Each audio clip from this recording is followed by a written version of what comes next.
Seeds of Truth, Episode 8, The Hidden Threat. The war on cannabis didn't just criminalize a plant.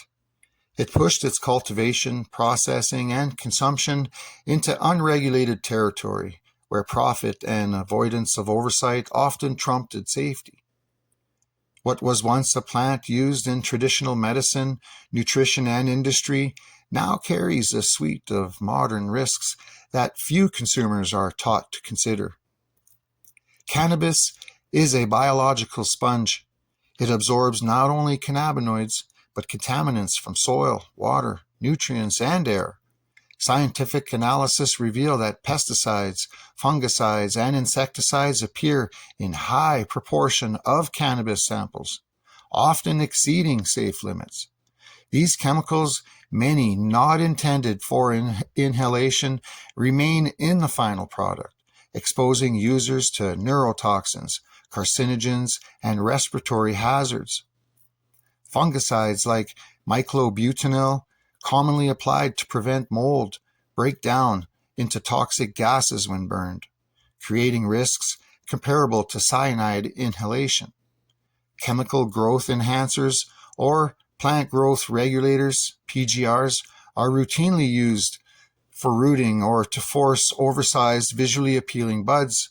Compounds such as paclobutrazol, diminazide, and chlormicat chloride accelerate growth, but are linked to organ toxicity, endocrine disruption, and DNA damage. These substances often bypass standard testing, yet remain in plant tissue, with even higher levels in concentrates and inhaled vapors. Cannabis is also a bioaccumulator.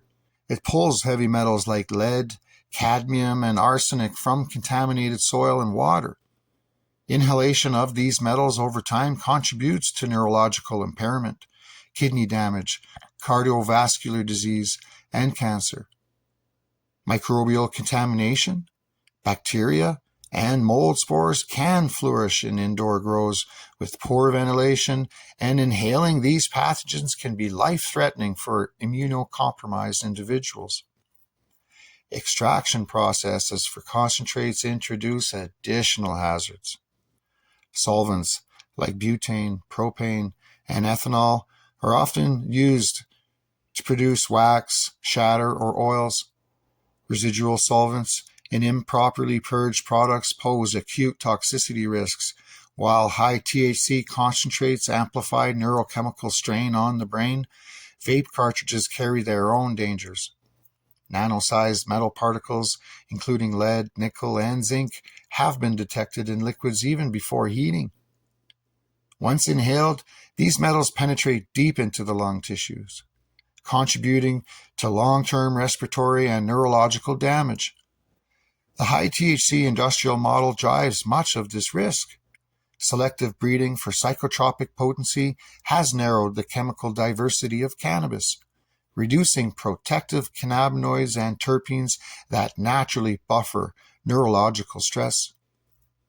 Feminized seeds, triploids, and high-THC cultivars increase the likelihood of hermaphroditic plants pollinating diploids, creating unstable triploid offspring genetics that propagate invasive, unpredictable traits. These manipulations, combined with chemical fertilizers, PGRs, industrial-scale pesticide and fungicide use, have transformed a historically safe, multi-purpose plant into one increasingly optimized for potency and profit, often at the expense of human health. Even legal markets fail to fully mitigate these dangers. Illicit or semi-regulated markets flourish where testing is lax or unenforced, leaving consumers exposed to chemical residues, microbial contamination, heavy metals, and high-concentrated THC products. The human cost is invisible but profound. Neurological impairment, increased anxiety and depression, metabolic stress, addiction vulnerability, and long-term organ damage are all traceable to decades of unregulated industrial cannabis practices. This is a crime against public health, engineered through centuries of policy, corporate collusion, and prohibition. By restricting access to full-spectrum, diverse cultivars and concentrating the market on high THC yields, industries have not only suppressed therapeutic potential, but have systematically exposed populations to chemical, microbial, and neurotoxic harms. The consequences are intergenerational, epigenetic changes. Chronic illness and neurological vulnerabilities perpetuate the harm caused by prohibition and industrial exploitation. The expose is clear. Cannabis itself is not inherently dangerous. The danger lies in engineered genetics, chemical interference, and industrial neglect. Public awareness, rigorous testing, regulation, and the restoration of diverse, full-spectrum cultivars are essential for reversing decades of engineered harm. Only by exposing the hidden contaminants and reclaiming the plant can communities regain autonomy, protect health, and begin restoring both ecology and culture.